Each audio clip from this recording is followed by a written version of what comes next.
of all, I'd like to introduce myself. I'm Jimmy Stevens. I'm the current president of the Johnston County Building Industry Association. I'd like to welcome you all to our house. Appreciate being a part of this economic forum that we've been part of for many years.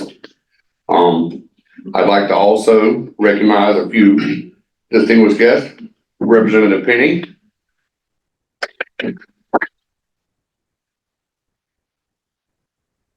Senator Solry. Representative Strickland. And Representative White. We all appreciate the hard work and effort and dedication you all have to provide the service that y'all do for us and our association.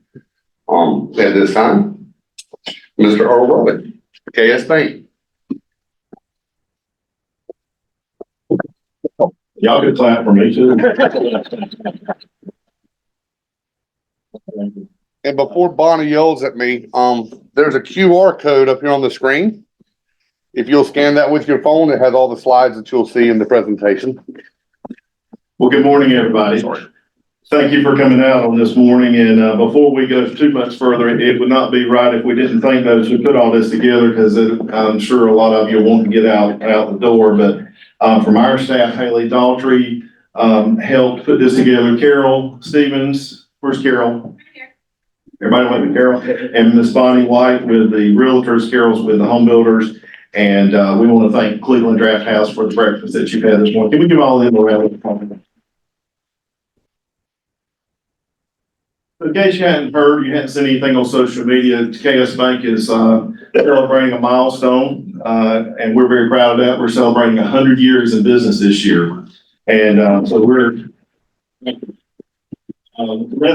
been told, and our research shows that less than 1,000 companies across America get to be 100 years old. So we're really proud of the fact that we've been here for 100 years. And I think it really ties in with what we're doing this morning, in that we started in 1924 as a building loan association. So we've been building houses for over 100 years. That's quite a milestone too. We're proud of our heritage, and we're proud to be helping people achieve home ownership.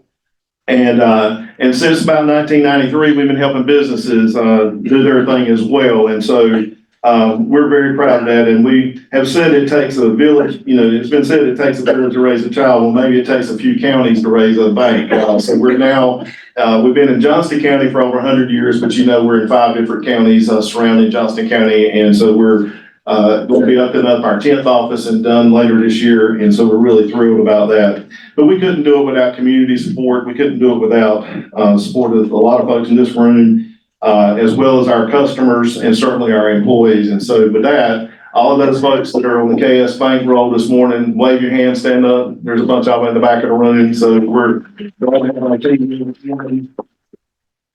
A lot of you interact with them. And so we're here to thank you for your business. And if you're not our customer already, you need to be. And we'd love to show you what we can do that makes us different from everybody else in the marketplace. As Jimmy said, we've been this is our 24th year being a co-sponsor of this event. And we are very proud of our relationship that we have with the home builders and realtors to put on this important and informative event.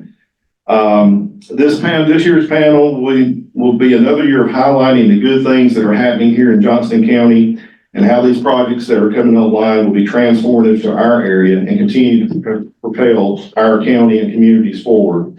So with that, let me hasten on to our roster of speakers this morning. And the first one is not a stranger. Kevin Doherty formed Adventure Development in 2005. Adventure Development focuses on commercial real estate development projects and is actively involved in development, leasing, and management of these projects. The company completed the McCandless Crossings project, which was a 1.2 billion square foot mixed use project in North Hills in Pittsburgh, Pennsylvania. And currently, as you know, Adventure is developing 3 million square foot mixed use project located at exit 9798 on I-95 here in Johnston County called Eastfield. Eastfield will include 500,000 square feet of retail space, which will include Target, if you hadn't already heard that, Academy Sports, Hobby Lobby, Old Navy, and many more.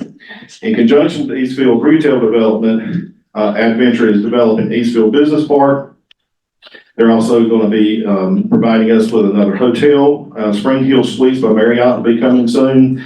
They're also in this phase of this project will be a development of 250 plus single-family home sites as well as 300 multifamily apartment complex.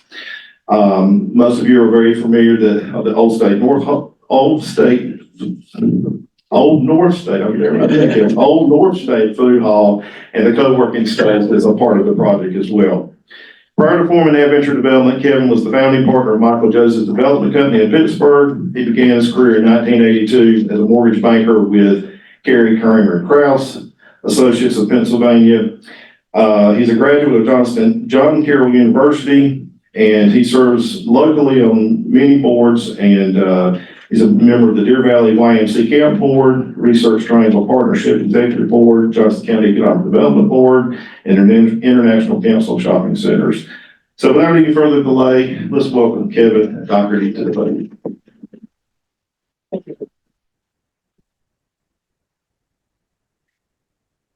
Morning, everybody.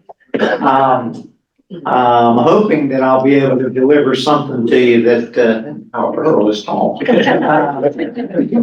that will be informative and of value to you. So I'd love to keep it wide open, that if you have a question while I'm talking, that doesn't bother me. That actually excites me. So feel free at any time as I'm sharing with you some of what we're planning to do and where we are. Feel free to interrupt me, and we'll just make it conversational, if that's all right. One thing I will tell you, how did I get to Johnston County? I married right. My wife, Hope, grew up in Princeton, and we met 37 years ago, I think, 38 years ago. And 35 years now we've been married, and love being here. We moved back here in 2004. We've got 4 kids, and all of which are no longer kids, they're adults. And as Earl said, he kind of stole some of my presentation because he gave all the statistics, but we've been very fortunate to be here. We started out assembling a piece of land at Exit 97, and it just kind of grew and grew and grew. And today, with all of our land is in the opportunity zone, which was I'm sure most of you are familiar. It's a piece of legislation that was put forth originally by Obama and then followed up by Trump. And, you know, when that came about, that was something that was important to us and really important to Johnston County. Chris Johnson did a great job of orchestrating the process of finding which sites would be best suited for the opportunity zone. We were fortunate to get selected. So I'm gonna do a little bit of this so I can see what just an idea of where we are. Exit 97. Kevin, that mic, you can use that mic if you want. Oh, there we go. Perfect. Oh.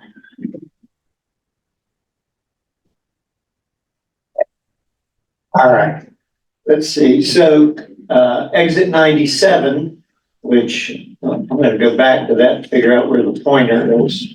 There we go. All right. I don't have a little light there. Okay, exit 97 and 98. If you can't see them, right here, the JR outlet, which most people know. We've kind of broken our project into 3 pieces.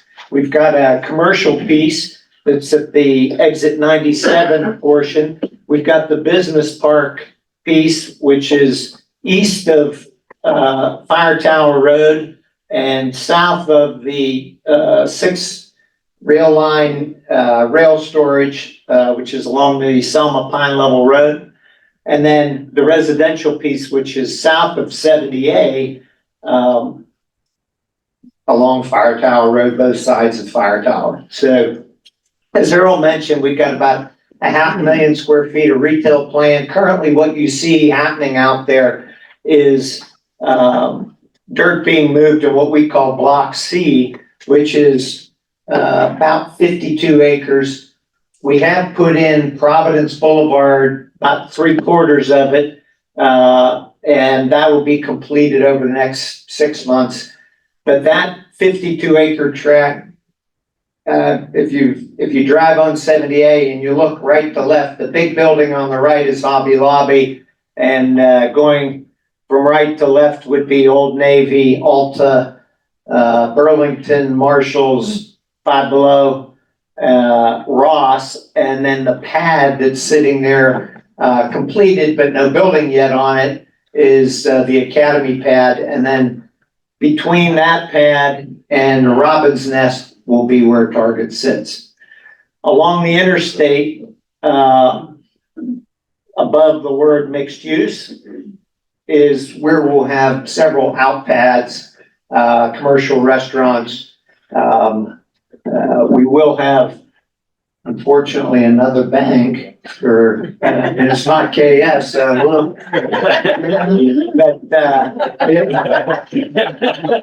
well said. There are other people that want to be in Johnston County for a reason. And, when I moved here in '04, I didn't know Chris then. I think he was still downtown Smithfield at the time, but several years after that we met. But I went back and looked at the data. There was about 100,000 people in the county, plus or minus, in '04.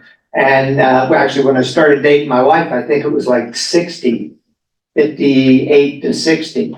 And then today, here we are at what, 255. So I'm gonna steal a little of your speech, but that's phenomenal growth, and largely because of the people in this room. That's why it happened. You create a good place, everybody wants to be there, and you've got realtors that know how to sell homes. That's how you move the economy, and so we've been a benefactor of that. And what we really tried to do initially was figure out where there are voids, and it was literally sitting around the dinner table with the kids saying, "Hey, Dad, we don't have a Panera, we don't have a Target." Now, this was in '04. I know we do have a Panera now. Unfortunately, we didn't get them. But coming up with those thoughts and ideas really became studying the data and that information, and not only what had, how did things move the last 20 years, but where will they be 20 years from now? So I'm going to move on here, and this just further breaks down the pieces of the puzzle. A mixed use development, people's time is more precious than it's ever been. So people don't go out and do just one thing. They want to go out and do 3, 4, 5 things. And we studied our project up in Pittsburgh, which was a smaller 135 acre, 1,002,000 square foot of mixed use. And what we found, my kids would say I'm a creeper, because I watched the people that went into the child care facility, 225 trips in the morning, 225 trips in the evening. And most of those did something else after they dropped their child off. They went to Panera, we did have a Panera up there. They would go work out at LA Fitness, or they would go to a doctor's appointment, all of those uses. So in the mixed use, the goal is really to create a place where you can meet a lot of needs. So we've got, we'll have, of course, food, we'll have multifamily. Earl mentioned that we have single family residents. We'll have 3 hotels, ideally. The first one is the Spring Hill Suites, 104 rooms. And that hopefully will be under construction before the end of the year and open in late '25. The business park, we have about 150 acres dedicated to the business park, and that's Class A industrial along with flex space. And the game plan, if it ends up warehouse distribution, that's going to be a less of a job creator. If it ends up more manufacturing, it's a higher job creator. So ultimately, Chris, you can correct me if I'm wrong, but I think when Sanford Holhauser analyzed the economic impact of our project, it came out to about 3,500 to 5,500 new jobs that would be created at full build out. So that's our goal, is to create a project that people will be proud of, that will serve the needs of the community and drive drive it as an economic generator. You don't do this in a vacuum. It takes actually a lot of people that are already here in this room. We mentioned some of those folks on the political side. Well, that is huge to what we do. We couldn't do it without the help of Donna and Larry and Mr. Howard and whom I skipped. Benton has been tremendous. Really, I mean, the impact of that support. The town of Selma, Johnston County, our county commissioners, it's economic development. It takes everybody, really working on the vision and then, rowing in the same direction. That's how it happens. So we've been very fortunate. One of the things we're going to be doing that we're probably not going to be, get a lot of attaboys for is the relocation of 70A. It wasn't our choice. NCDOT, as many of you know, there's a signal here at the ramps and there's a signal here at JR Road. That signal at JR Road will be moving down to here. So Highway 70A will be relocated over the next 6 months. And it's not something we choose to do, but it's something that needs to be done in order to make the project function better, as well as really cure an existing problem, a problem that existed for about 10 years. There was a failing left turn in here in the PM peak hour. So the evening turns there, you could back up over 95, and that was not a safe condition. So it needed to be done. So this is the fix that'll take. That's just a look at the elevations, the facade elevations as to what you'll see being built. Oops, one too many. This is building 100 in the industrial park. Building 100 was leased we had a 20-year lease with a group called Do Good Foods. And unfortunately, Do Good, 9 months into paying rent, filed Chapter 11. That was a negative. Fortunately, though, they didn't ever actually take possession of the building. So we're out remarketing that building right now. Hopefully we'll have some announcement in the near future. That was our first building in the industrial park. And that's just some of the features of the building. It's a 36-foot clear Class A industrial building with 9 dock wells, 2 drive-ins, and 9 punchable outlets. So it could be up to 18 docks. And that's just the further detail on the site plan for that building.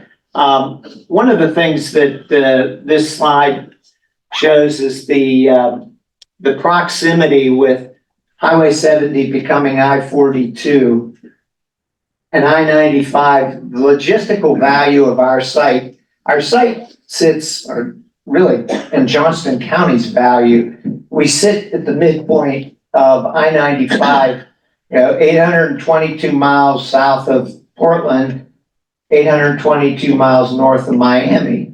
And I don't know if anybody remembers in the old JR building, but they had on one of the entrances, they had this list of cities, and you could find out how far your mileage was if you were in Philadelphia or if you were in Boston.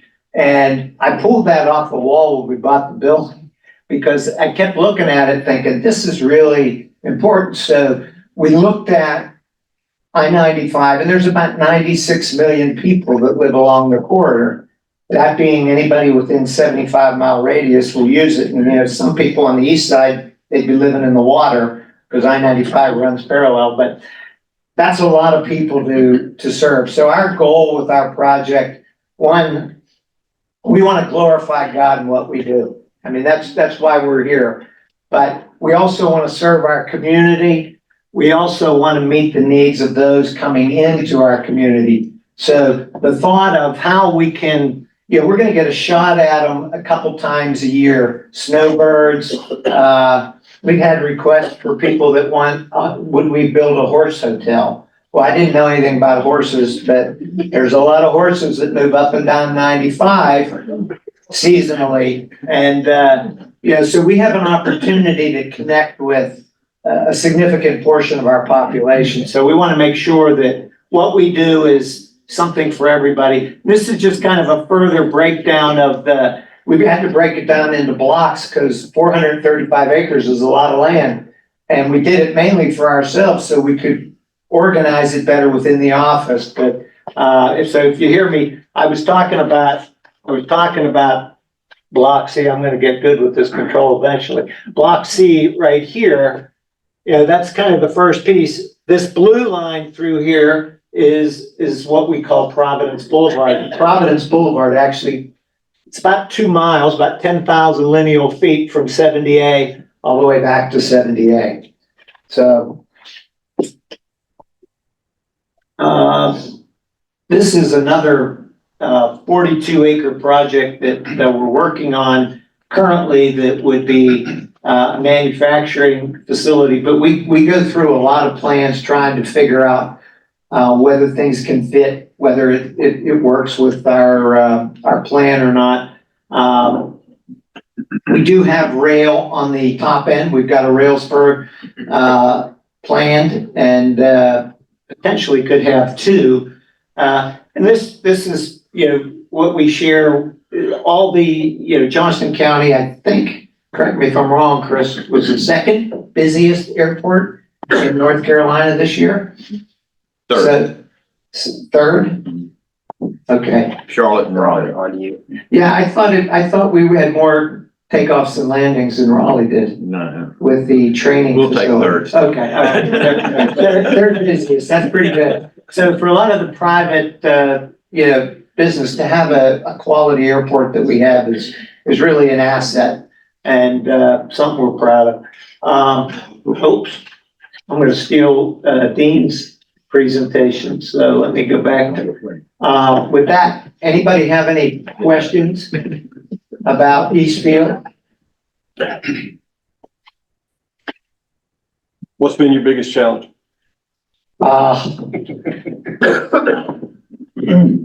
Well, it's varied. Interest rates have not helped, but we've got a good bank here locally that has helped. And I'm allowed to. Dollar Bank has been our large primary bank, and we connected them with KS Bank. And I'm really proud that relationship's working out. They're working together because the Block C project it's a multi-million-dollar project, and there are lending limits that we have. So sometimes like partnerships, you've got to put banks together, and we've been very fortunate to blend some of our relationships from Pittsburgh down here. In fact, all of our investors from Pittsburgh have invested in Johnston County, and many of our Johnston County investors have also invested or have been to Pittsburgh and seen the project. And so, you don't do anything in a vacuum. And one time our town manager up in Pittsburgh asked us how many people were involved in the project there in McCandless Crossing. And I stopped counting at 1,000. And I would say, well, we have far exceeded that here. This has been a bit of a life's work in the sense that it's kept evolving and evolving. But you can't do anything like this without a lot of people. I tell people we're the guys that put the border on the puzzle, and then everybody else needs to come plug their piece in. And at the end of the day, we hope. When I get on my knees at night, it's Lord, please don't let us screw this thing up. Please make it a beautiful picture of what you want to see. So our challenges are financing right now. Supply chain is still a challenge, not as bad as it was. Getting the numbers of people to come to work here. One of the reasons we decided to invest in Johnston County several years ago, Mark Steele was the CEO of Skyware, and Tom Props was the CEO of Cisco, which they called Cisco Raleigh.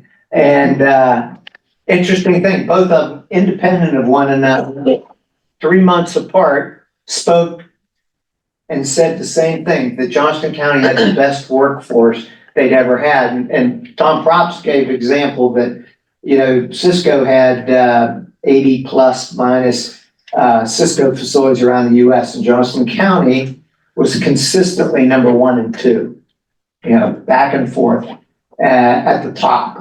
And he used all kinds of, whether it was quality of staff, people showing up, you know, safety, all of these things, work ethic.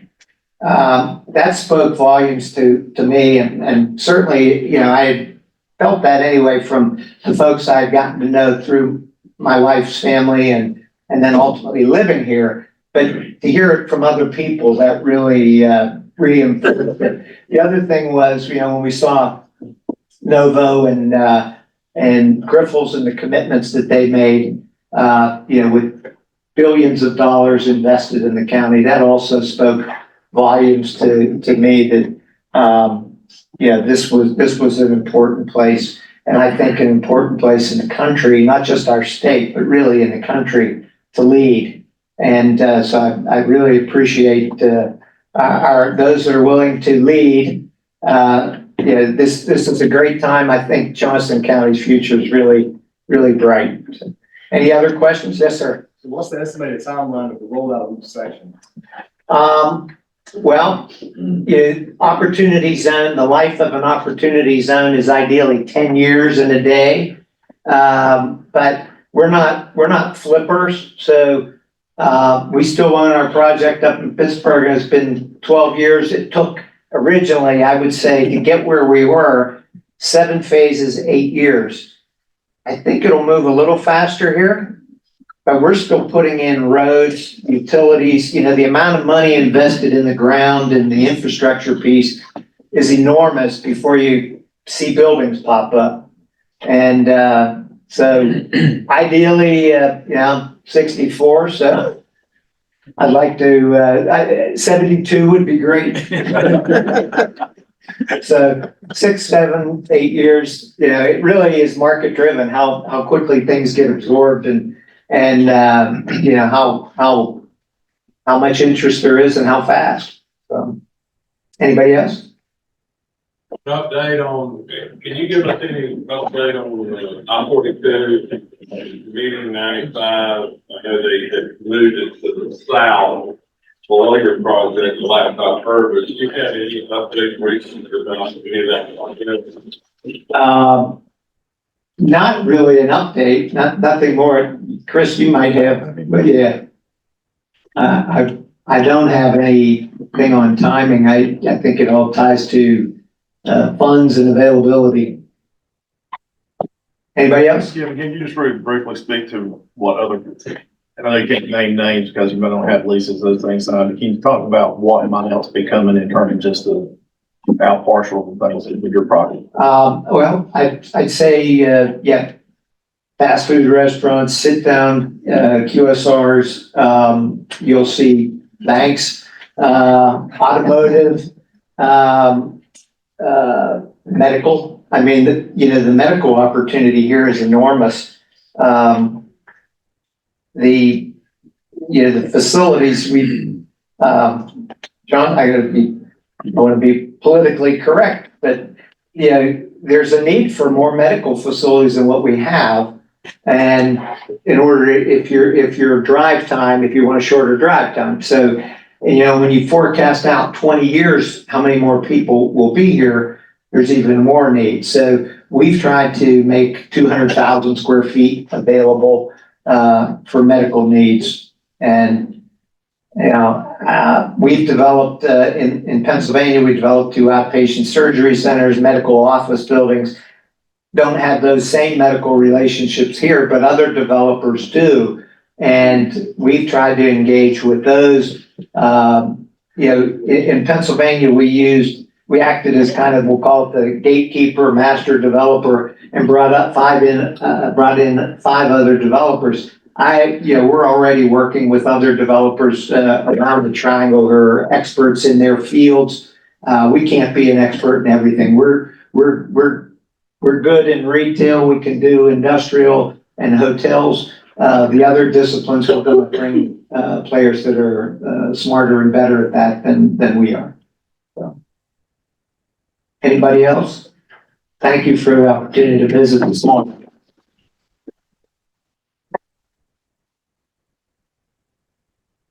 Thank you, Kevin. And when you see his wife, you can thank her for making all this happen, because she told him that she was coming back to Johnston. He put it mildly. Known Hope and her family for many, many years, and Kevin's a great guy. And thank you, Kevin, for what you and your team are doing for Johnston County. It's been a labor of love for a number of years now, at least since, well, you moved here in 04, but 08 is when you really got started with that. And then we had that lovely 08 disaster, and so it was on hold for a while, but thank you for what you're doing, and thank you for sharing with us this morning. Next up on our list is Dean Penny. And 1985 NC State University Master's of Science graduate in civil engineering. Go Pack. Dean invested the bulk of his 35-year career in consulting engineering, culminating in him becoming the principal owner of Kinley Horn and Associates. Serving a variety of clients nationwide and internationally, specialized in transportation and structural engineering. Before engaging in a series of private development projects, Dean has been a registered professional engineer in 14 states. In 2021, Dean joined with Craig Davis Properties to lead the transformational Copper District mixed-use development on 4270 Farm property located in Clayton, as you might know, a portion of which has been in Dean's family since the 1930s. As the senior project executive for Craig Davis Properties, Dean is leading all aspects of development of this project that is guaranteed to transform Clayton, Johnston County, and the Eastern Triangle region. Dean, come and share with your project this morning.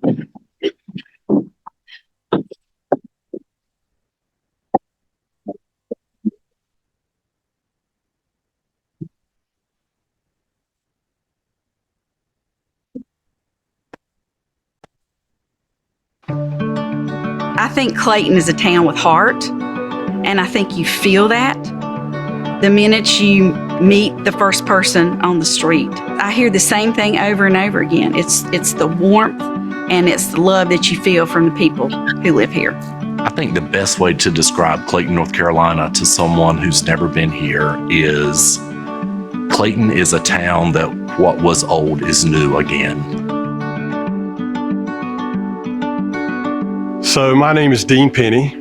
I was born and raised here in Clayton, Johnston County. Obviously, I'm a Penny. I'm part of the Penny family that has been part of this land that we're going to be talking about. My family has been living, farming in Johnston County since probably the early 1900s, maybe late 1800s. I spent many days just playing in the woods and playing along the creek. That farmland is near and dear to my heart as well as all of our family's heart. When our mother was in failing health and was thinking about the future and the legacy that she wanted to leave for her kids and her grandkids, she wanted something more beautiful and something that had kind of a more noble use. Ultimately, our vision was we wanted a place where families could live and kids could grow up and people could work. The name of my first dog was Copper. When you think about a copper penny, it sort of flowed into we're trying to mint a new legacy. So when I first heard about the proposal and the vision of the Copper District, I was so excited. What excites me most about the Copper District is the way that it's planned. One of the things that we're really excited about with the Copper District is the amount of energy that Craig Davis and his team have put into to planning and to asking questions. Everyone that we've been associated with have always tried to say, how can we do something better? And they all work together. We have a number of players that are working with us right now. And ironically, a majority of all of our team members live in Clayton. So we wanted to get a feel for what the town wanted and what the county needed. And one of the things that they really wanted to see us do was provide an opportunity for people to work here as well as live, eat, and play. We really see the Copper District as an opportunity to do that right. I know my aunt and my grandmother's wishes were to hear children playing on the land and see people outside enjoying nature, where you could actually walk your kids to school rather than putting them on a bus. Developing new trails and greenways so that others will be able to enjoy the same areas that I loved as a child. You know, one of the pluses for Clayton is our strategic location, geographic location, being close to I-95, being close to I-40. And the Copper District just happens to be right in the middle of all of that. This whole area, I really see the Copper District as being the catalyst. And I just think it's really going to provide, again, that flagship there to really show everything and really put on display everything that's great about Clayton and the people of Clayton. The Copper District is going to benefit the area by being the front door for Clayton. Family, friends, loved ones, whatever, they're going to be able to see that you can stay and play right there in Clayton. They'll be able to stay closer to home, whether it's healthcare or dining. The impact that it's going to have on all of Johnson County is going to be tremendous. Being able to provide an environment that allows people a variety of housing types. You get to experience life all in one place. To think about that I can have that experience here in Johnston County, right down the street from downtown, is super, super exciting. The Copper District is going to benefit our area in many, many, many good ways. One, because it's the first development of its kind in Clayton and in Johnston County. Two, it really raises the bar on the type of development the town of Clayton will be accepting moving forward. It is an opportunity of a lifetime to be able to put my training to work to develop a development that I think our community needs on land that my family has owned for generations. What really excites me about this project is the opportunity that it gives to that overall area. I think it's really going to be a win for everybody. The shape of Johnston County has been formed right here in Clayton. The type of development that this is new for Clayton. And when we talk about old Clayton and new Clayton and formulating all this together, this is going to be a huge shining star for not only Clayton, but for Johnston County and for the state of North Carolina.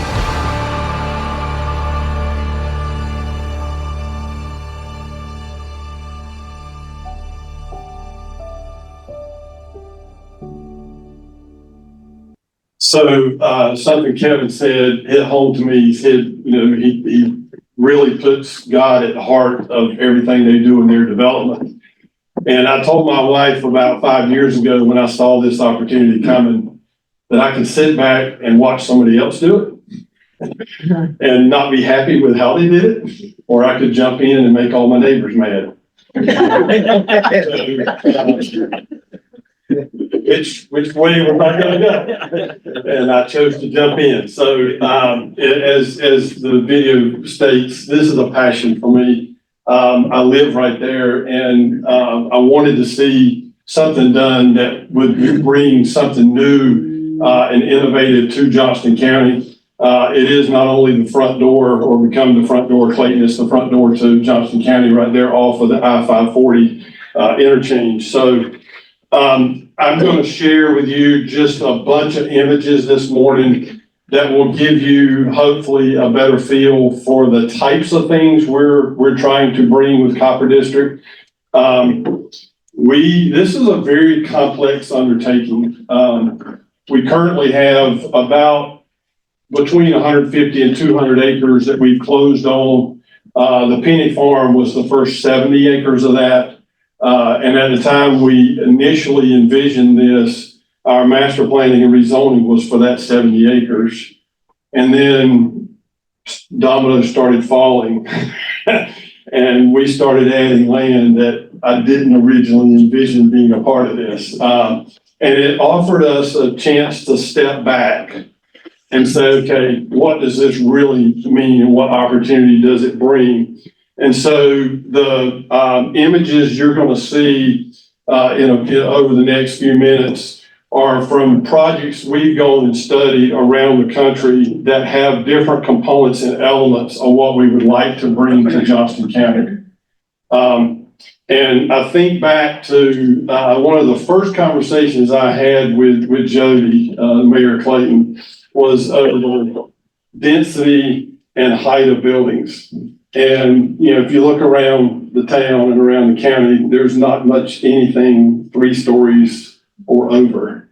And I said, you know, we're talking about going higher than that, but you don't have a ladder truck.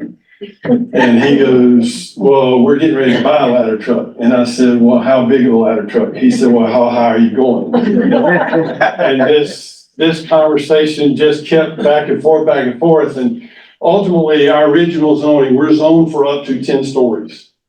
I don't imagine in today's market, we're going to go 10 stories, but you are going to see 4, 5, 6 stories within the heart of Copper District. These are just artistic type renderings to give you a sense of scale.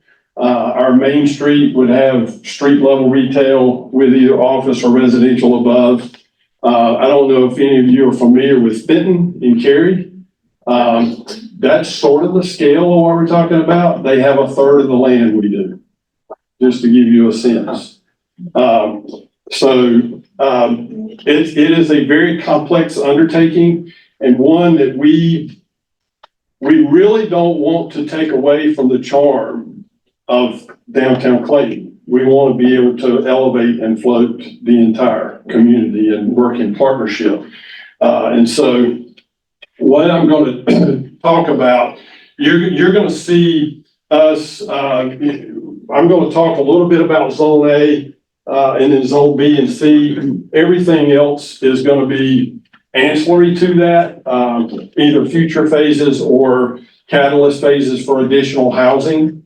But within Zone A is where the biggest mixed use components will be, where most of the retail, most of the office would be. And then Zone B is more traditional single family residential, mostly for sale product. And then Zone C is a multifamily, mostly for rent district. This is our current conceptual site plan. You guys are the first ones to lay eyes on this outside of our office.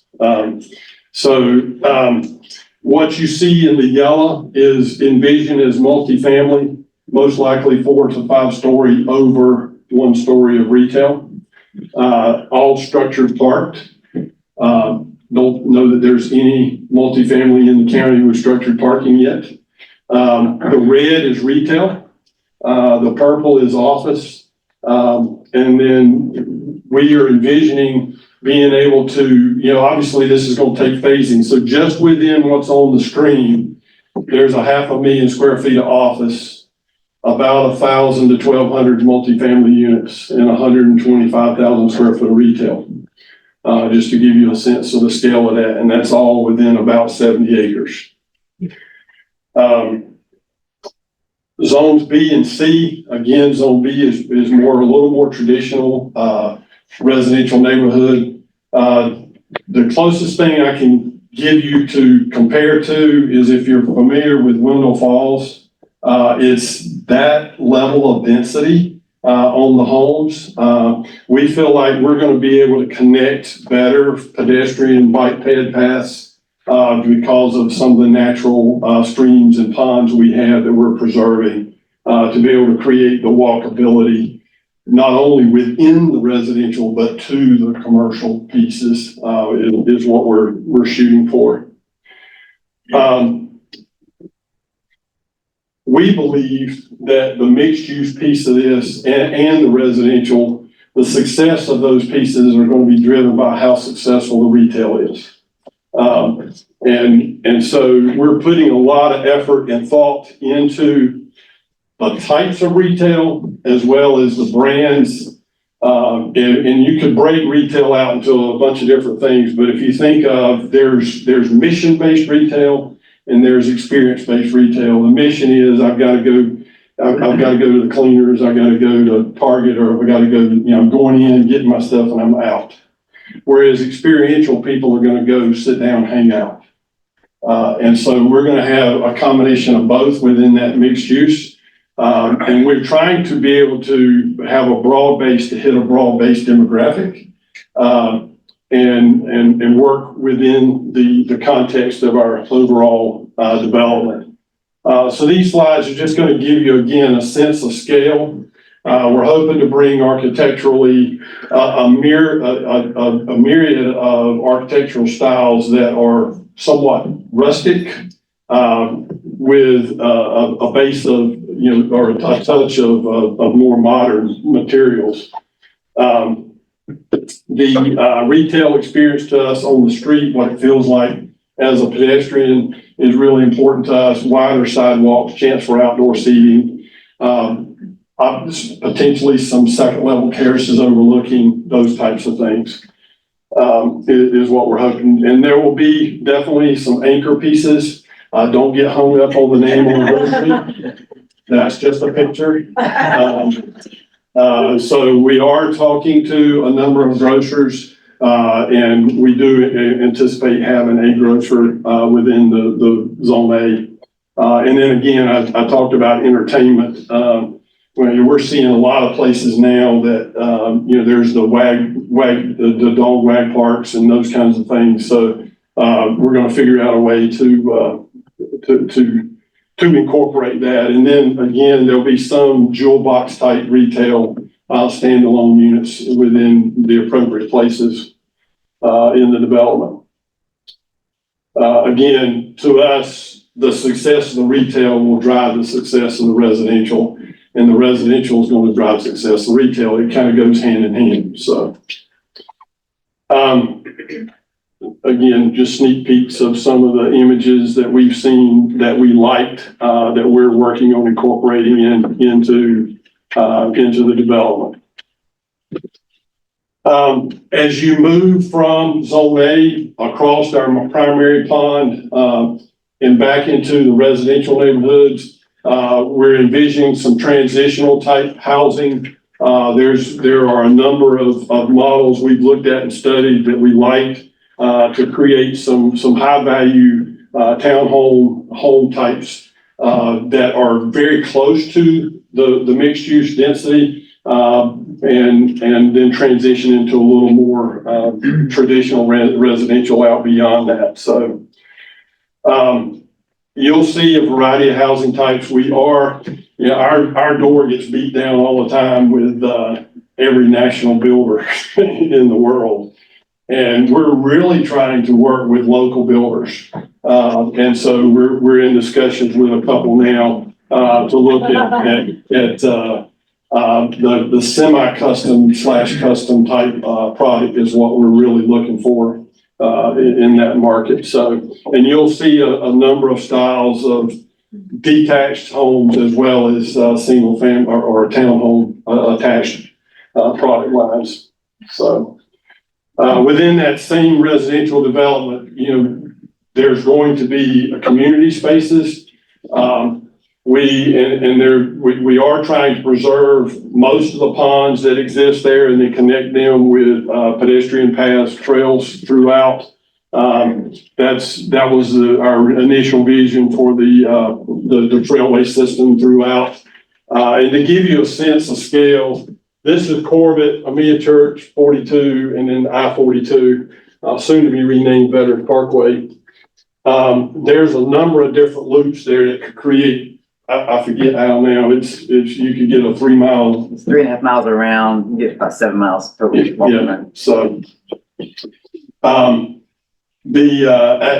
remember growing up on the farm, every time we got up potatoes, our scuppernong vines were ripe. And I would eat enough scuppernongs to get sick. And, but I've told our landscape team, I want scuppernong vines that you can walk under as you're walking through the trail, so you pick scuppernongs in the right season. So that's one of my goals is to create. Then go to the medical field. Yeah, that's why we gotta have medical officers. So, again, our vision is it's going to be a very urbanized style, high density development, but we want to create an atmosphere within the open spaces that allow you to interact with nature. And that's an extremely difficult challenge to pull off, but one we really believe we've got a good plan to do so. So because of that, we're putting a lot of effort to plan and think about what those open spaces are going to be. And even within Zone A, we are planning a large park that will be the end of our main street. And that park is going to be larger than a football field and allow us to have programmable space for concerts and outdoor activities and those kinds of things right there in the heart of where, a hotel is planned, office buildings, and then, the culinary district for food. And then throughout the rest of the development, there will be smaller pocket parks, if you will, that engage with the buildings and the Greenway Trail system. So with that, I'll open it up to questions. Greg, with the popularity of pickleball growing exponentially, have you had to rethink your open spaces to address that kind of need in the future? That is still under discussion. Because you're absolutely right. I think that's for several years now, that's been the fastest growing sport in the country. I served for close to 30 years on the Parks and Rec Committee for the town of Clayton. And I can remember Mayor Bailey and I talking about this 15 years ago as to how fast pickleball was growing. There's also growing lawsuits over the noise. And so we haven't quite figured out exactly how we're going to address that. I feel sure there's going to be some pickleball opportunities within development. It might be that they're indoors to help deal with that. But yes, it is definitely on the radar. I heard you were talking to Johnson County Schools about putting a school inside of development. Is that still a possibility? We have talked to them as well as a number of private school options. We do plan to have a school within the development. It will likely not be inside Zone A or B.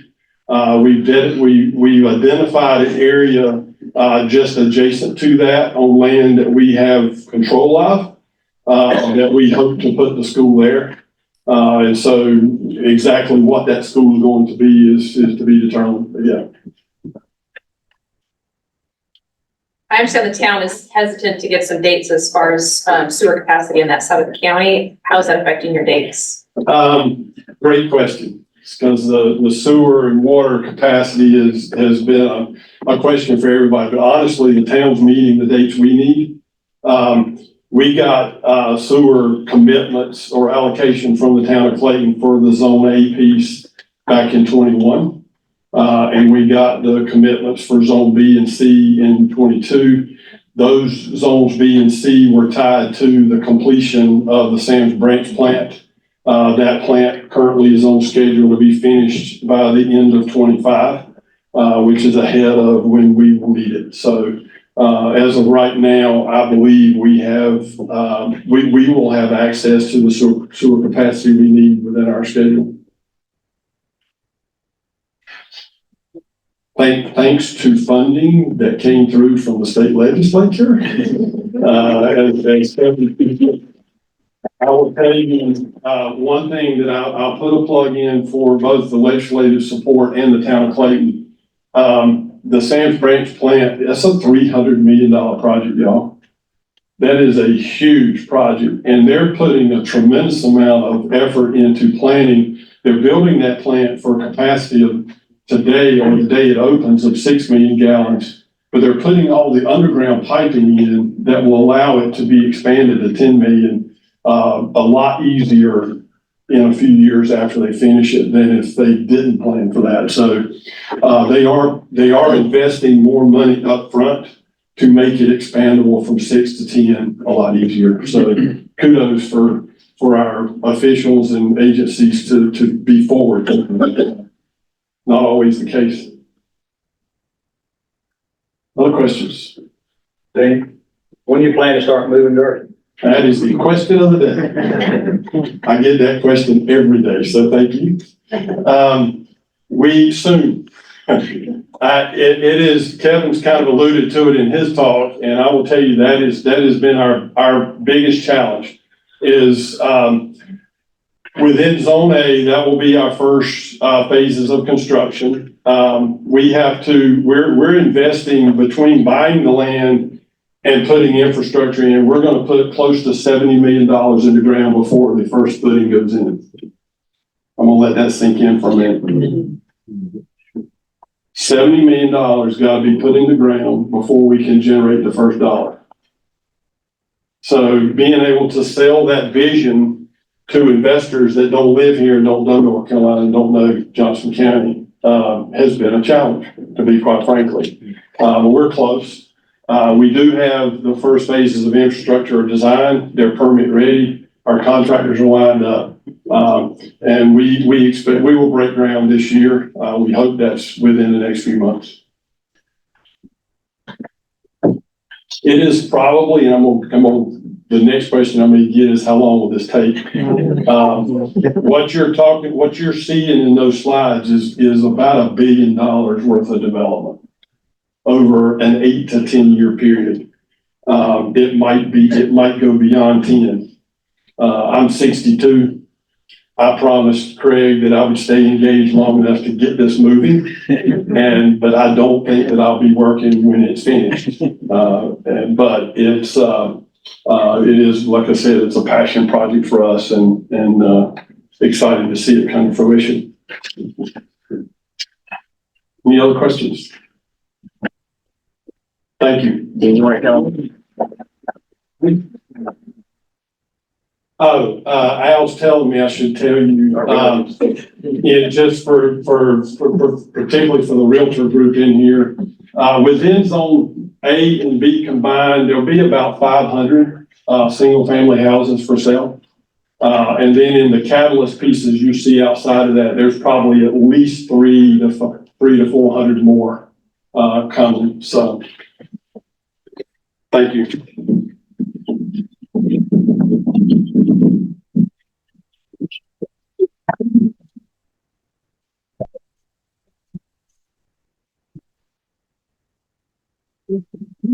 I'm obviously not Earl Worthy, but yet we had to step out too. But I had the opportunity, I'm John Parker, the opportunity to introduce a couple of familiar faces to this forum from previous years.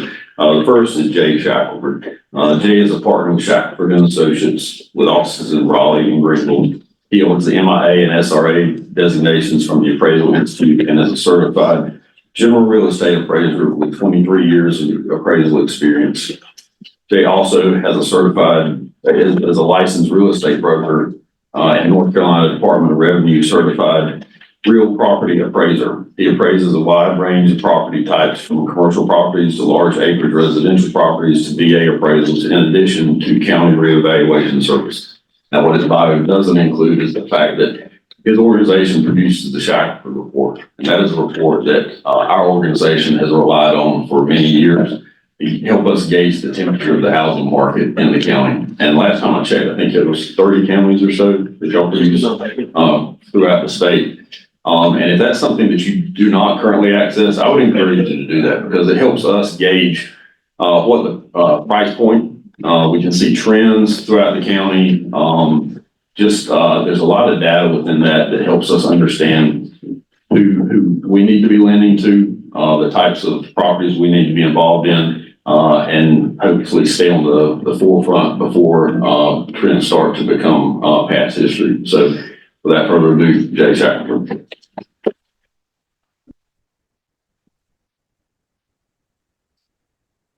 Well, like Kevin said earlier, I've got a lot of slides to present. So if there's any questions on any, if you have any trouble seeing it, just let me know as we go through. Let's see. The first slide I've got is showing the one of the things that we do in our market reports is we break things down between existing and new construction because they're really two different markets. So one of the things we're looking at here with the median sale price, you're seeing that when we had the peak in our prices, we had the drop, and then in last spring we had another, increase back near the peak levels, and we this fall we went back down again a little bit, but so you can see the kind of the peaks and the valleys there from where we are at July 22 was like our peak. The median sale price, we met that again, August of 23. When you see later, price per square foot, we didn't quite get there, but then we had the little drop last fall. When you look at the comparison between new construction and existing homes, the difference in price at this point is very small. But it's been even closer in the past, but historically speaking, it's still a very small difference. You can see how much the median sale price has increased. We've got like a 10-year period here. We've got 137% increase over that 9-year period in Johnson County. This is showing kind of like we saw the median sale price before. This is the median sale price per square foot. And one of the things about the median sale price per square foot, it's a little less prone to fluctuation than the median sale price is because it's tied to the square foot. And if you have different changes in the size of the homes, it's not as impacted. So in October of 23, we hit a high of 189, and then we're at 184 now. We were in June 22, it should be over here. I don't know what happened to that. We had the peak at 193. And here, this is showing again the comparison on a per square foot basis between existing and new construction. The new construction's in red, and there's only like $60 a square foot difference in the price right now. It's 3.3% difference between the new construction per square foot and existing. They can't hear you in the back. I apologize. No worries. You provide good information. Thank you, sir. So, is that better? Yes. Sorry about that. Here's we saw the median sale price change. This is the median sale price per square foot change for existing homes, 107% increase. We went from 89 all the way to 184 in 9 years. This just shows where before you saw the actual number every year, this is the percent change year over year. So you can see that we were increasing right along, and then when COVID hit, we just jumped. And then, you know, obviously the start of COVID, and then the interest rates plummeted, and then things were crazy. And now we're back down to pretty much sideways. We went last year, obviously you saw in the chart, we went up in the spring, went back and gave that back in the fall, and we're pretty much sideways for the year. This is an interesting slide because it breaks down the market into price segments. So the red shows the 90th percentile. That's the top 10% of home prices. And the green is going to be the bottom 10%. And so you can see that while all of them rose, the bottom rose significantly more than the top 10% through this last 5 years. If you can't read that, that's the bottom tier went up 75%, where the top tier only went up 59%. With new construction, it was more similar throughout the different price tiers. And this slide here will illustrate how the changes year over year. You saw that like we were up 7%, we were up 30%. This breaks it down by the different price segments. So you see we were flat this past year on the previous slide, but then you see here the lower price tiers actually increased a good bit, almost 5%, whereas the higher price tiers dropped a little bit. So I think it's a pretty good, interesting chart there. This one shows a comparison of Johnson County versus some of the other counties in the Triangle area on the increase to the peak. And we were up here almost 62% to the peak, which for some of these slides, these numbers or these dates are a little off, but you can see Harnett peaked September 23 for price per square foot, and Durham in 22. The median sale price per square foot peak for Johnston was also June of 22. So here's how far we're off from the peak at current from these different counties. Harnett's only 2.2% off. At Johnston, we are at 4.9% from the peak on median sale price per square foot basis. So this basically takes the last two charts, and this is a net. So Johnston's up basically from January 2020 we're looking at 54% on a per square foot basis. And this is this is where we're looking at different counties on a median sale price range. So this kind of speaks to affordability in the region and how a median sale price compares in Johnston to other counties. So right now, you know, you can see where Harnet's growing fast. They've got a lower price point. But relative to Durham, Orange, Wake, Johnston's still well more affordable.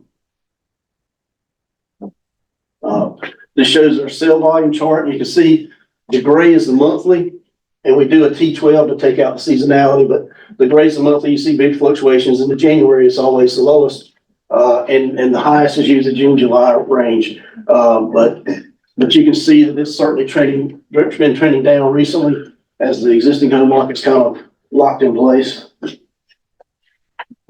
And this shows the annual basis on a previous 12-month basis. So you can see we're back down to what, January of 18 numbers with our current.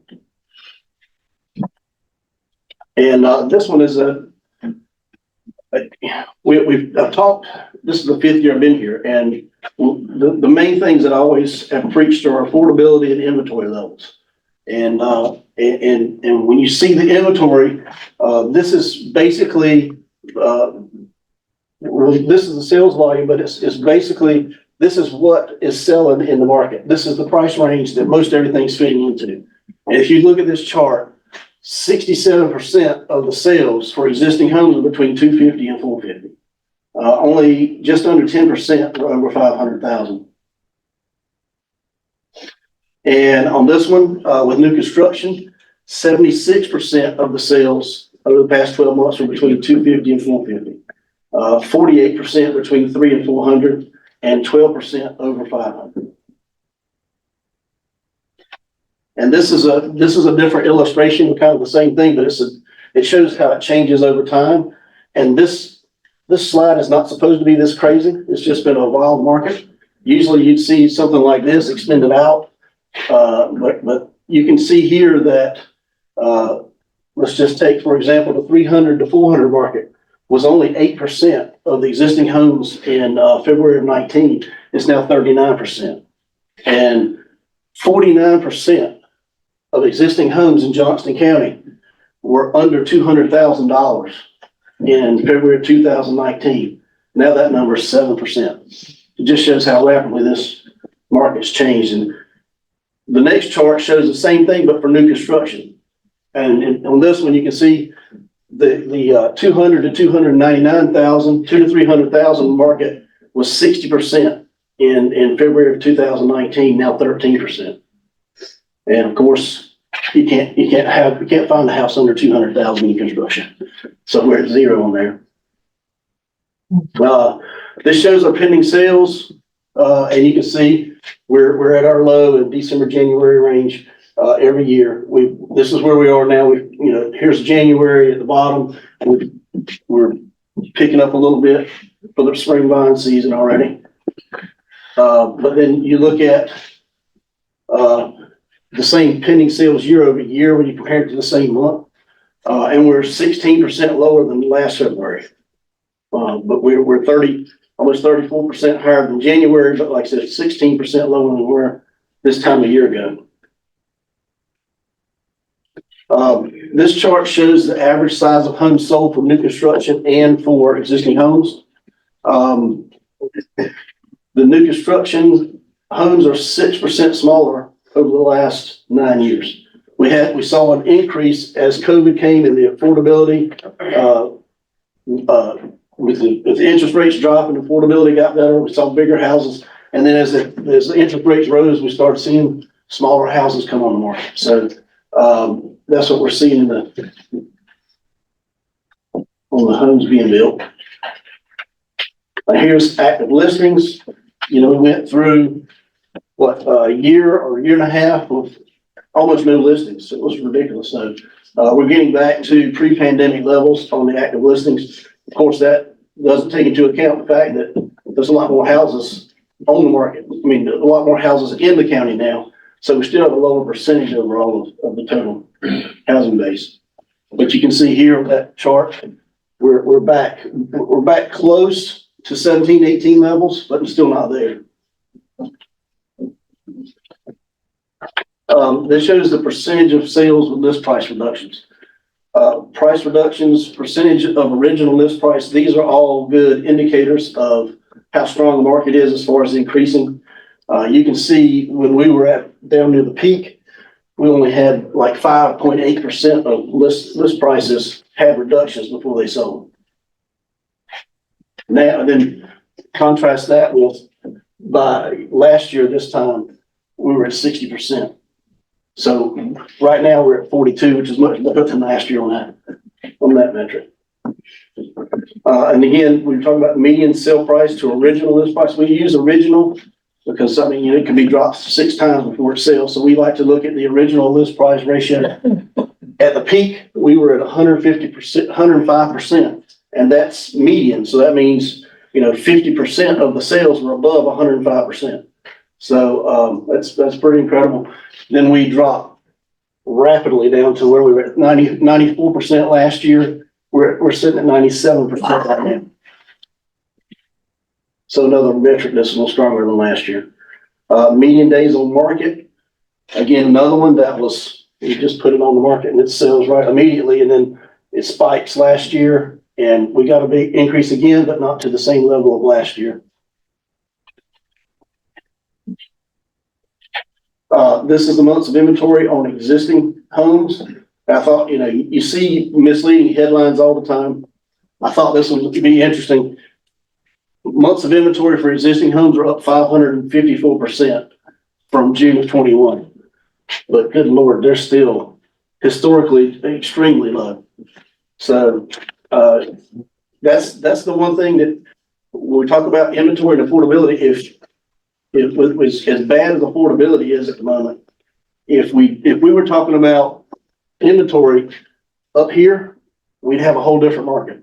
It'd be more, I say it would be closer in relation to 2008 than it is here, but we've got historically very low inventory pushing one way and affordability pushing another, and they keep keeping each other in check at the moment. Here's the months of inventory year-over-year chart. You can see that, yeah, we had 2 years there that was just ridiculous, and we're still absurdly low. Here's the same charts for new construction, and this one up 909% from June of 21. But again, it's what really matters in the inventory is the total inventory, and we're still historically extremely low in inventory. Here's the year-over-year new construction. Months of inventory by price tier is another good one. We like to break things down in price tiers because you can, again, each one of these are little different market segments. So you can see that, especially if you've got a more affordable, lower price house, those things are moving very quickly. As you move up the scale, it takes a little bit longer. And then, of course, when you get to the higher end, the top 10%, they're taking a little bit longer than the rest of the market. And for new construction, same thing. You can see that the very lower end is moving quicker. Then you got the middle tier there, and then we get a little higher on the end. And this is a comparison of inventory versus other counties in the area. You can see Johnston's kind of right in the middle. A little higher inventory than Wake and Durham, Orange, but right in line. Here's the housing affordability index. We're talking about affordability.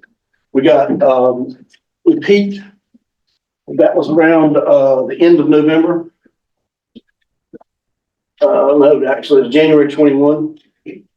And then the worst that we've got on affordability was right about October 2022. That's when we saw the prices falling in Johnston County after the peak. And it has improved somewhat. Interest rates have backed off a little bit. And so we're seeing some improvement there. And here's the year over year. So we're back pretty much to where we were at in January of last year, but still well below long-term averages. Here's the housing expense. This is your monthly payment, including your principal, your interest, your taxes, your insurance. Up 120% over a 5-year period. And that's just a combination of rising prices and rising interest rates. For new construction, up 83% over the past 5 years. And this one looks at inflation adjusted, because you just say the payment's going up. Yeah, well, inflation's is going up as well. So, I mean, it's relative speaking. So if you look at the inflation adjusted, even here in today's dollars, this was higher. Even inflation adjusted, we're up 106% over the last 15 years in housing expense. In true numbers, we're up 193%.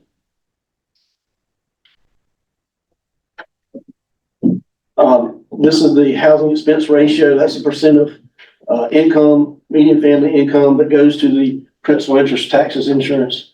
And you can see our long-term trend is for existing homes is around 20.3%. That's over about a 14-year period. We started out just below that, got better and better. Even as prices were rising in 2020, the interest rates were falling faster than prices were rising. So that housing expense ratio continued to fall. And then when that turned around and we spiked up to 33% in October of 2022, and we're now back down to 28.2%. And here's the same slide for new construction. You can see that new construction, typically a greater percentage of the median family income goes to buying a new construction home. We were right about our long-term averages when this chart starts. And again, with the interest rates falling, we got down to 18.5%, spiked up all the way to 39 in October 22. We're back down now to 30. This one's an interesting chart because it shows how much of the current inventory of homes can how much of the sales of the last 12 months can the home buyers afford. So basically, for the existing home market in 2020, when we were at our peak, we were at over 90% of the market of the sales were affordable to the median family home. That dropped all the way down below 30%. We're now back up to 50% of the market that's affordable to a median family income. That's up 71% where we are currently from this lowest point in October 2022. Affordable market share with new construction for the median family home income, that was over 90% in late 2020. It dropped down to right around 5% that median family could afford on new construction in late 2022, up now to almost 40%, up 606% since that low point in October 2022. This is a comparison of affordability across counties. And you can see again, Johnston County is kind of right in the middle there with the affordability index. This is a big driver. We talked about how mortgage rates, you can typically, with the affordability, we're looking at mortgage rates, we're looking at income levels, and we're looking at median sale price. So with that, the mortgage rates can change quicker than the other two. Generally, so it has an outsized impact most times. And you can see that we started out right around the 5-year average at the beginning. And then we down in February. This is not like the lowest point of a mortgage rate hit on a given day. These are monthly averages. So it was at 2.7 for a month for an average in late 2020, December 2020. And so you can see, obviously, the Fed pushed rates too low for too long, and then all of a sudden they spike. We got up to 7.6 for a month in October. We're at 6.6 in January, and they're actually been rising since then. We look at 30-year mortgage rates. On the next slide, you'll see the spread. So we track them against the 10-year, and the 10-year has also spiked from its lows. And here's that spread we talked about. And one of the reasons you'll see that just about anybody that predicts mortgage rates across the board are predicting mortgage rates to drop. And one of the reasons is this spread is historically high. You can see back in 2008, it spiked as well, but it did not stay this high for this long. So eventually the spread is expected to drop down back towards historical levels. And once it does, then obviously that will bring in the interest rates down as long as the 10-year doesn't spike in the same time. So you can see that the spread is typically between 1.8 and 2. The 1.8 is the 30-year long-term average. The 2.2 is the 5-year average. The spread got as high as 300 basis points in June of 23. It's now 2.6%, 260 basis points is the difference. So if you just look at that and say, in January, the average mortgage rate was 6.6. If you just say that if we get back to a typical spread, just say at 2, then that drops another 60 basis points as long as the 10-year doesn't rise. So that's where a lot of that expected drop is coming from. Okay, here's a bit of a scary chart when you look at it by itself.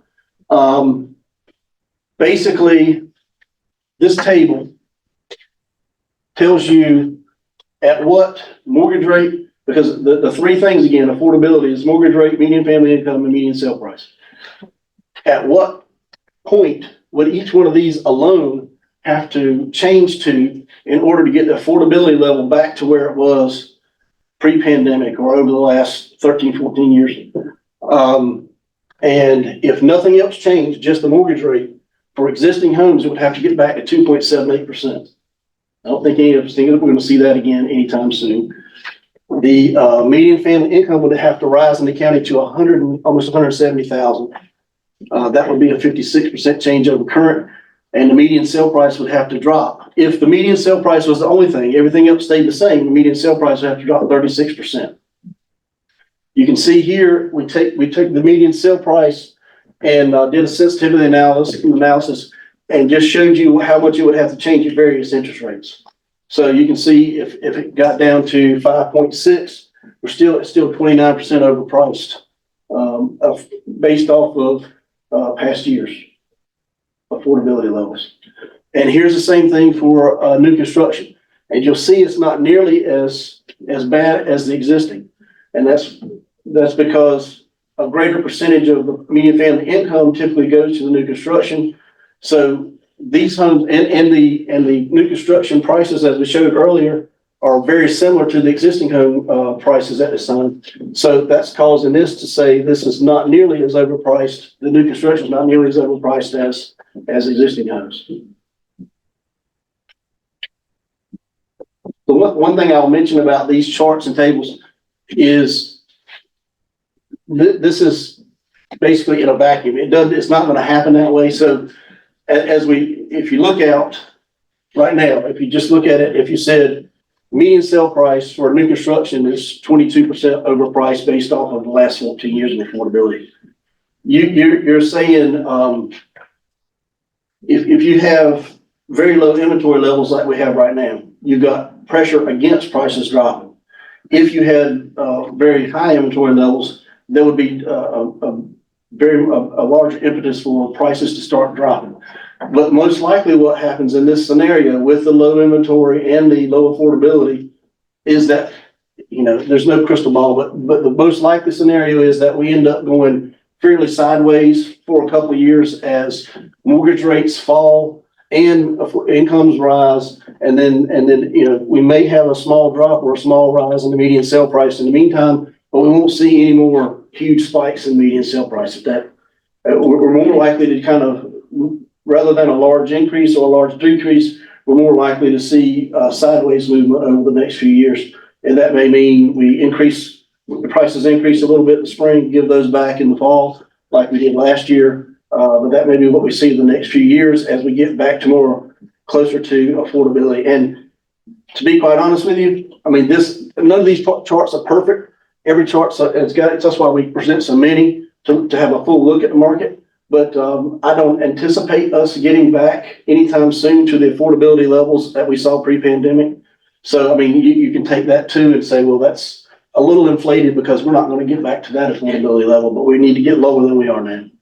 So that's pretty much, yeah. So, you have any questions, anybody?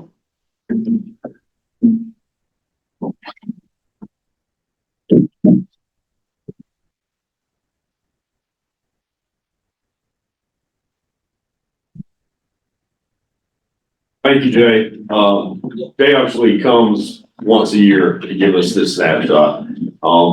If you're a builder, a realtor, or a banker, having real-time information, access to it month to month is key to making decisions. So he didn't give himself a plug again, but I want to just say, I would encourage you to reach out to him, find out how to get that access because it has been integral to us. I appreciate it. It helps us and it serves our business very well.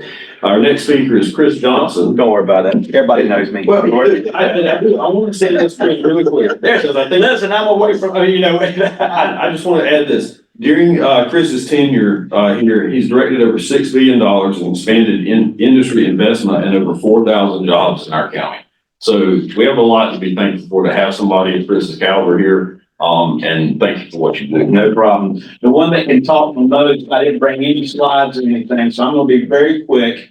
I'd rather have a kind of a question and answering, but a couple of things.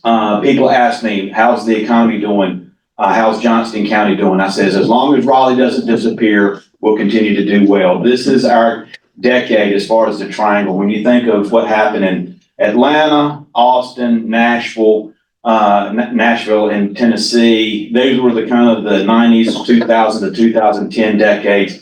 This is the triangles here for that. And so we're very blessed to be in a growing and a very hot triangle market. Is Johnston County going to continue to grow? Why are we so successful? Obviously, I contributed to our leadership, but then also our great transportation connectivity. When you think about I-95, I-40, we talked about 70 being transitioned into an interstate highway. Probably in the next 6 months, both Swift Creek as well as the Wilson Millers Road, the traffic lights will be removed. We'll have 3 interstates dissecting our county. That is why we're doing so well. And then when you add in probably the most important transportation project for Johnston County that's not happening in our county, which is the 540 Southern Loop, that is going to make changes like we've never seen before. So how are we going to continue to grow? Yes. Is there anything that we can do about it? That's up to everybody in here. Right now, we're a little north of 250,000 in population, just on the back of the ballroom napkin. If we're growing at 3.5% annually, we should be over 300,000 in the next 4 to 5 years. If you continue that growth, comparing it around the triangle, we could very easily be the 5th largest county in the next 10 to 15 years. So that puts us behind Wake, Mecklenburg, Forsyth, and Guilford. So the challenge for us as leaders in this county is to make sure that we're going to be the 5th largest in whatever that 5th largest thing is. Fire department, police department, sheriff's department, school system. We've got to meet the challenges of being the 5th largest county in the state. So we check all the boxes for economic development issues. For any project considering North Carolina, they typically put a dot wherever they want to be close to, whether that's the airport or downtown Raleigh, or the 3 major universities, and then they draw a circle around that. And typically that's a 50-mile ring. When you add in the transportation connectivity, we see everything that the state sees for the most part. My job is making sure that we stay in the game long enough, which is typically product, buildings, or available land. And so I'm kind of in the same game that everybody in here is looking for available land. If I had 100 acres near the 4042 area, I'd be a billionaire, but there's just not anything out in that direction. So now all of Johnston County's in play. Everything on I-95 corridor and east. So we just need to make sure that we continue to grow jobs here locally. Danny and Kevin talk about Live, work, play. I'm a Main Street guy. Obviously, live, work, play is critical. Out of our labor shed of Johnston County, which is about 120,000 people, 70% leave every day to work elsewhere. My role is to turn those cars around. And so it basically adds better quality of life. So I'll be more than happy to answer any questions. I can keep running my mouth for the next 30 minutes, but I know y'all don't want me to do that, so. Yes. Clayton was gonna have a plan downtown to make, different paths, like take some storefronts and move the traffic over so all the cars wouldn't be parked on the street. What happened to that plan? That was several years ago. I'm not familiar with that. As a Main Street person, I'm all about, my wife and I we own Jules Formals, and one of the blessings of Smithfield is that we've got 20,000 cars coming through each day on US 70. One of the curses that we have is we've got 20,000 cars coming through each day. DOT is all about getting cars as quickly from one side of town to the next. As a storefront owner, I want everybody to stop at that stoplight and look at my wife's shop, and I want to slow cars down. So I'm probably the answer to that, because obviously nobody likes to be in traffic. But the last thing we want to do is because if you remove, I'm just thinking of Smithfield, if you remove the cars that are parked on 70, and I'm sure many of y'all have lost many of side mirrors on the side of that because of traffic. If you removed every one of those cars, if you think they're speeding through town now, they'll be 45 miles an hour through there. So anyway. Chris, when people look at Johnston County for the industry, what are the 2 or 3 positives and what are the 2 or 3 negatives that they take away? Well, let's start with the positives. Obviously, close proximity to the Triangle region, the 3 major universities, downtowns, all the things that we sell. Low hanging fruit for us is warehouse distribution. Kevin kind of alluded to that. Unfortunately, when you think about people buying houses and trying to buy houses, typically those are lower skilled jobs and probably in the 15 to 20, $15 an hour jobs, which is, if anybody's having labor issues, it's pretty much in those lower skill or lower paying jobs. We just announced a project a few months ago. The average salary is 60 to 65,000. The individual that was kind of responsible for the hiring of that had a jobs fair. They had over 300 applicants for those 25 jobs. The point is that if you pay people well enough, they'll stay here as opposed to getting into their car and driving into Raleigh. So the key thing is that we need to make sure that we stay attractive for manufacturing and higher paying jobs, because of our great transportation connectivity, low hanging fruits will be warehouse and distribution. And not to say we welcome any investment, but obviously we don't want to incentivize something that's going to naturally occur. Obviously, what keeps me up and what drives Chandler crazy is water and sewer. And hopefully we can, my county commissioners have, kind of made a promise to me that, we'll find the water and sewer allocations for industries if there's good paying jobs and if they meet the standards that we all want to see have here, as opposed to just continued warehouse distribution. This is quick. Yes. How many people a week are moving to Jocko?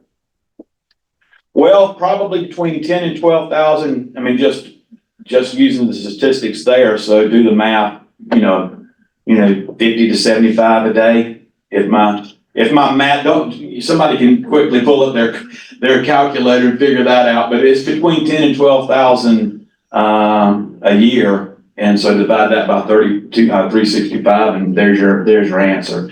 A lot of the percentage is actually moving from Wake County. And what people do is they kind of move to the geographic area. They want to be in the Triangle region. Nobody's ever heard of Johnston County for the most part in Manhattan or any of up in the Northeast, but they've heard of the Triangle. They've heard of Raleigh. They typically move to the area and then they move to the Triangle or Wake, and then they start kind of spreading out. So I heard at one time there was 75% of all new residents from Clayton actually came from Wake County. So I'm sure that trend is there, and all the other counties are probably seeing the same thing. We compete heavily against Wilson and Lee County. Both of them have very active industrial sites. But what happens is that typically they fly in, they drive down number one to see Lee County, and they come across to see me, and then they end up at Wilson, and then back on 264, back at the back at the airport, or vice versa. They'll go see Lee, then come see me, and then go to Wilson, then me, and then Lee County. So don't compete heavily much against Harnett County. I think that's going to change. They've got a great economic developer in Stephen Barrington. And then, but I don't see much competing against Wilson. About Franklin or Nash or anything like that.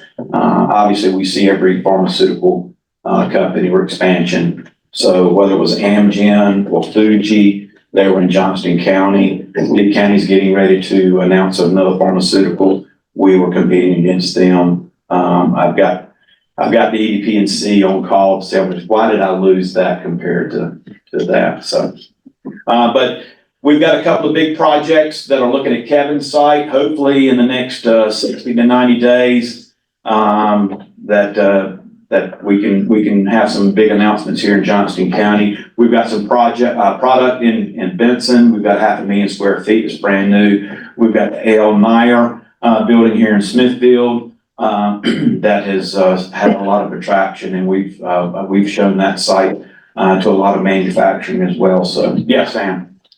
Full speed, obviously, semiconductors have become really important. How have we been able to try to attract some of that? Well, obviously you're talking about a mega site, which Johnston County does not have, and a mega site is 1,000 acres or greater. But I'm hoping to see the ancillary job spin outs, and we just have not seen that just yet because they're under construction. But once DenFast gets open and operational, Wolfspeed, the Toyota chip manufacturer, we've been overrun by battery manufacturers and recyclers and anything in the EV market. That's going to be kind of interesting to see how that moves forward based on the upcoming election. There's a lot of pushback with the labor unions and the automobile manufacturers of where the direction of EV and how that competes with the automobile manufacturers with combustible engine, because it takes less employees to build an EV product compared to the combustion engine. Yes. Chris, could you brief everybody on the airport, how that plays into the growth? Well, let me just tell you, we got, Kevin kind of alluded to, I think we're the third busiest airport in the state. We may be number 2, but I know we're right behind Charlotte Douglas and RDU. We may be above RDU, but with the number of operations. Again, we can't build enough hangars quick enough. Unfortunately, our airport is kind of ruled and controlled by the federal government, the FAA, and what they can do and everything that is needed. It takes about an extra year or 2 longer to do that. But obviously with the growth of Raleigh, with RDU and their long-term plans of creating more international flights and creating from their one-to-one destinations, that's pushing out the general aviation. So airports just like JNX or Franklin or the airport facility in Lee County has seen a tremendous amount of growth there. So obviously it's very challenging, but it's, when you're talking about $25, $30 million jets that are coming in, drinking up a lot of fuel, that does not take a lot of water or any sewer, it doesn't have to educate any kids. Those are huge economic engines when you think about a $25 million aircraft that's sitting here in Johnston County or registered here in Johnston County and is able to create and add to our tax base. Did I hit it right? Okay. All right. Again, I can't say thank you enough to our elected officials. We are very blessed to have both Don and I call it Don, I'm sorry, Representative White, Representative Penny, and Representative Strickland. We are very fortunate to have them here in our county and represent us so well in Wake County. So I want to say thank y'all very much for making my job easier. So thank you very much.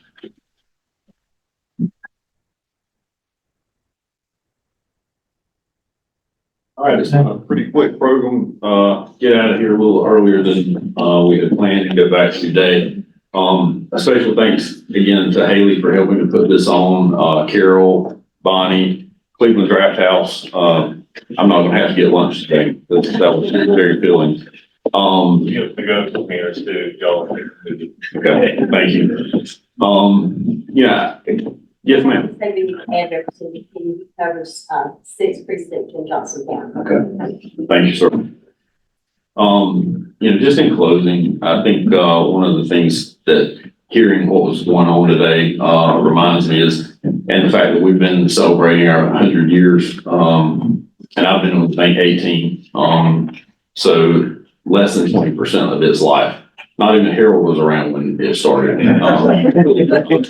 But one of the things we've been trying to embrace is a legacy and realizing that there's a lot of people who came before us who helped pave the way for our organization to exist. I think when we look around Johnston County, there's a lot of people that came before us to help this place be what it is today. When I heard Mr. Dean and Mr. Kevin refer to your ages and the fact that you may not see your projects to the end, it's a reminder that there's people like that are continuing to do things ahead of us who are laying that foundation, and I'm very grateful for that. I've got 2 young boys, and I hope that if they so choose, that they'll have the option to grow up here and live and work here, and that maybe I'll be close to grandchildren one day. If they choose not to, then that's fine, but having that option is critical. And as I look around this room, I think it's these faces that help make that possible. So I'm grateful.